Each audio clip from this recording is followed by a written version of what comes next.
இன்றைய காலகட்டத்தில் தியேட்டருக்கு ஆட்கள் வரமாட்டுறாங்க, தியேட்டருக்கு வரமாட்டாங்க. ஓடிடியை நம்பி தான் நம்ம பிஸ்னஸே இருக்குது. லாஸ்ட் ஃபியூ இயர்ஸாக நம்ம அப்படி தான் மாடலே பண்ணியிருக்கோம். ஓடிடி சேட்டலைட் இதில் இன்வெஸ்ட்மெண்ட் வரும். தியேட்டர்கள் வந்து ஒரு போனஸாக இருக்கிற ஒரு ஸ்டைல் இருந்தது. அண்ட் அதை மாற்றின இந்த வருஷம் வந்த 2வது படம் அதை மாற்றினது தமிழ்நாட்டில். டிஸ்ட்ரிபியூட்டர்ஸ் இருக்காங்க, அவங்க சொல்லுவாங்க ப்ரொடியூசர்ஸ் இன்வெஸ்ட்மெண்ட்டை வந்து தமிழ்நாடு தியேட்டருக்கள்ல இருந்து எடுத்துக்க முடியும், மீதி எல்லாத்தையும் போனஸா வச்சுக்கலாம் அப்படின்னு சொல்றதுக்கான சில படங்கள்ல கருடன், இந்த வருஷம் கருடன் அப்படி ஒரு படம். அண்ட் ஐ திங்க் அந்த மாடல் தான் ரொம்ப டெமோக்ராட்டிக்கான மாடல்னு நினைக்கிறேன். இப்போ ஓடிடியோ சேட்டலைட்டோ மற்ற பிளாட்ஃபார்ம்ஸ்ல வந்து அவங்களுக்கு எந்த நேரத்துக்கு என்ன தேவையோ அதை அவங்க வாங்குவாங்க. அவங்களுக்கு தேவையில்லாதது அவங்க வேண்டாம்னு சொல்லுவாங்க. அவங்களுக்கு தேவையானதுக்கு நிறைய வேலை கொடுத்து வாங்குவாங்க. அப்படி வாங்கும்போது நமக்கு சந்தோஷம் தான், நம்ம அதை வேண்டாம்னு சொல்ல போறது இல்லை. ஆனால் ஒரு ஃபில்ம் மேக்கரா, ஒரு ஒரு ஒரு ப்ரொடியூசரா நமக்கு நேரடியாக திரையரங்குகள் மூலமாக மக்கள் கிட்ட படங்களை கொண்டு போகும்போது இருக்கிற சுதந்திரம் இருக்குல்ல, படைப்பு சுதந்திரம் வந்து ஓடிடிஸ்க்கு போகும்போது இல்லை. இப்போ நமக்கு இருக்கிற சூழல் வந்து நம் படங்களை நம் மக்களிடம் கொண்டு போய் சேர்த்து அதுக்கான என்ன இன்வெஸ்ட் பண்ணமோ அதை திரும்ப எடுக்கிறதுன்ற அந்த model the most age old and the most democratic model. அந்த style of film making and exhibition, film எக்ஸிபிஷனை வந்து நம்மளால சக்சஸ்ஃபுல்லா பண்ண முடியும்னு நமக்கு இந்த வருஷம் நிரூபிக்காட்டி இருக்கிற வெகு சில படங்கள்ல கருடனும் ஒரு படம். அண்ட் இந்த இடத்துக்கு அந்த படம் வந்திருக்கிறதுக்கு மிக முக்கியமான காரணம் என்னுடையது.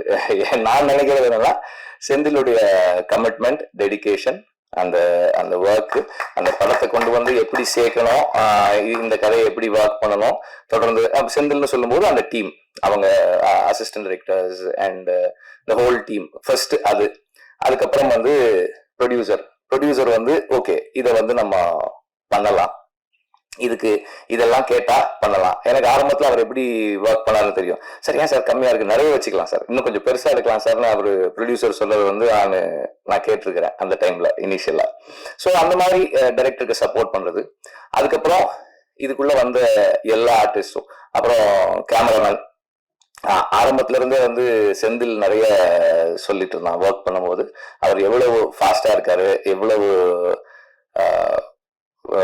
டெக்னிக்கலா எவ்வளவு கான்ட்ரிபியூட் பண்றாரு ஃபில்முக்குள்ள, அண்ட் அவருடைய creative contribution in terms of lighting and lensing, அதெல்லாம் வந்து நிறைய பேசிட்டு இருந்தான். அண்ட் எல்லா நடிகர்களும் அவங்களுக்கானதை, இப்ப எனக்கு நான் அன்னைக்கு முதல்ல சொன்னதுதான், அந்த இதுல சொன்னதா, அவரெல்லாம் வந்து சசியெல்லாம் வந்து வந்தது வந்து அது சூரியனுடைய அந்த கேரக்டர் தான் நினைக்கிறேன். அவர் இத்தனை வருடமா வந்து அவர் என்னவா இருக்காரோ அதுக்காக தான் அவங்க எல்லாம் வந்தாங்கன்னு நினைக்கிறேன். நான் முதல்ல கேட்டேன் சார், செந்தில் சொல்லும்போது நான் கேட்டேன், அவர் ஏன்ப்பா வர போறாரு, அவர் வரமாட்டாருப்பா, இந்த படத்துல ஏன்ப்பா அவர் பண்ணணும், ரோல் நல்லா இருக்கு, பட் அவர் ஏன் இதை பண்ணணும். அப்புறம் செந்தில் ஃபோன் பண்ணி சார் பண்றேன்னு சொல்லிட்டாரு.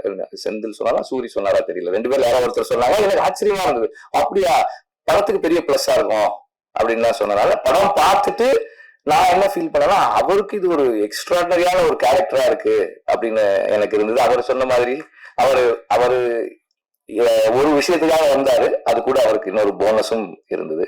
அண்ட் சூரியுடைய commitment to do a film, அது வந்து எனக்கு ஒரு ரோல் பண்ணணும்னா, விடுதலை பண்ணும்போதே அவருக்கு இங்க ஒரு இந்த ரைட் ஷோல்டர்ல ஒரு லிகமெண்ட் டேர் இருந்தது, அதோட தான் பண்ணாரு. நான் வந்து சரி கொஞ்சம் பிரேக் எடுத்துக்கலாம், இல்ல நான் பண்ணிடுவேன். அவருக்கு என்னன்னா சரி பிரேக் எடுக்கலாம், திரும்ப நான் ஆரம்பிக்கிறது இன்னும் கொஞ்சம் லேட் பண்ணிடுவேன், அவருக்கு அடுத்த ஷெட்யூல் போறதுக்கு இன்னும் பயம், அதனால அப்படியே பண்ணிடுறேன். அதுல தெரியும் கொஞ்சம் ஓடும்போதெல்லாம் தெரியும். அங்கப்பட்ட காயத்தோடவே இந்த ஷூட்டிங்கு போறாரு. போனா அங்கேயும் போய் சும்மா இல்லாம அந்த ஃபர்ஸ்ட் அந்த டைட்டில் ரிவீல் பண்ண அந்த இதுல ஒர்க் பண்ணி இன்னும் டேமேஜ் பண்ணிக்கிட்டாரு.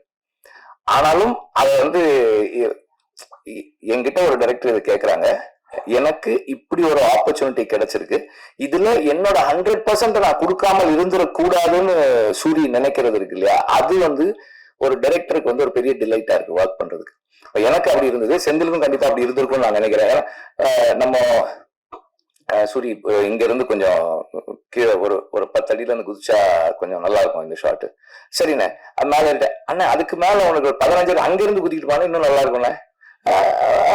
ஓகே குதிங்க அப்படின்தான் இருக்கும். அந்த மாதிரி ஒரு நம்மள இம்ப்ரெஸ் பண்றதுக்கும் சர்ப்ரைஸ் பண்றதுக்கும் எப்போதுமே தயாரா இருக்கிற ஒரு நடிகனா இருக்கிறாரு. அண்ட் ஒரு is being true to himself. ஒரு ஒரு கேமரா ரோல் ஆகும்போது நடிக்க முயற்சி பண்ணாமல் அதை உணர்வை உள்வாங்கி அந்த கதாபாத்திரமாக இருக்க முயற்சி பண்றாரு. அது வந்து ரொம்ப ஒரு முக்கியமான ஒரு கேரக்டரிஸ்டிக்ஸ். அதை அப்படியே அவர் வளர்த்துக்கிட்டாருன்னா இன்னும் நல்லா இருக்கும். அண்ட் இன்னும் நிறைய பேர் ஆர் உதயகுமார் சார், சார் நீங்க நல்லா நடிப்பீங்கன்னு எங்களுக்கு எல்லாம் முன்னாடியே தெரியும் சார், உங்களுக்கு ஏற்ற கேரக்டர்ஸ் வரல சார், அவ்வளவுதான் சார், வரும்போது கண்டிப்பா கூப்பிட்டுருவோம் சார். அண்ட் இந்த படத்தை டிஸ்ட்ரிபியூட் பண்ணிருக்கிற 5 ஸ்டார் செந்தில் சார், அவங்க வந்து இப்போ 2-3 படங்கள் பண்ணிட்டு இருக்காங்க, நல்லா பண்றாங்க.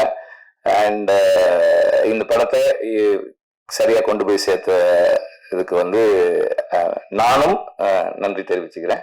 ரொம்ப எஃபிஷியண்டா டிஸ்ட்ரிபியூட்டர்ஸ் எல்லாருமே நல்லா பண்ணிருந்தீங்க படத்தை. அண்ட் எல்லா படத்துக்கும் ரிலீஸ் நேரத்துல ப்ராப்ளம்ஸ் வரும், எல்லா படத்துக்கும் ப்ராப்ளம்ஸ் வரும். இந்த படத்துக்கும் அந்த மாதிரி ப்ராப்ளம்ஸ் இருந்தது. அந்த ப்ராப்ளம் வர நேரத்துல ப்ரொடியூசர் கூட இருக்கிறது ரொம்ப ரொம்ப முக்கியம். நான் எப்போதுமே அப்படின்னு நினைப்பேன். ஏன்னா ப்ரொடியூசர் வந்து பணம் போட்டுட்டு படம் பண்றாங்க, அந்த நேரத்துல நம்மளால என்ன செய்ய முடியுமோ அந்த சப்போர்ட் அவங்களுக்கு கொடுக்கணும் ரிலீஸ் நேரத்துல அப்படின்னு சொல்லி நான் எப்போதுமே நினைப்பேன். அந்த மாதிரி இந்த படத்துல ப்ரொடியூசர் கூட எல்லாருமே அவங்களால முடிஞ்ச அளவுக்கு சப்போர்ட் பண்ணி கூட நின்னாங்க. சூரி வந்து ப்ரொடியூசருக்கு இருந்தது ஒரு மிகப்பெரிய சப்போர்ட் அந்த நேரத்துல. அண்ட் இது வந்து இந்த படத்தின் மீது எல்லா விதத்திலையும் நம்பிக்கை வச்சு உழைச்சவங்களுடைய அந்த கதை மேல இருந்து அவங்களுக்கு அந்த படத்தின் மேல இருந்த நம்பிக்கை தான் எல்லாருமே அது கூட ஒன்னா நின்னது.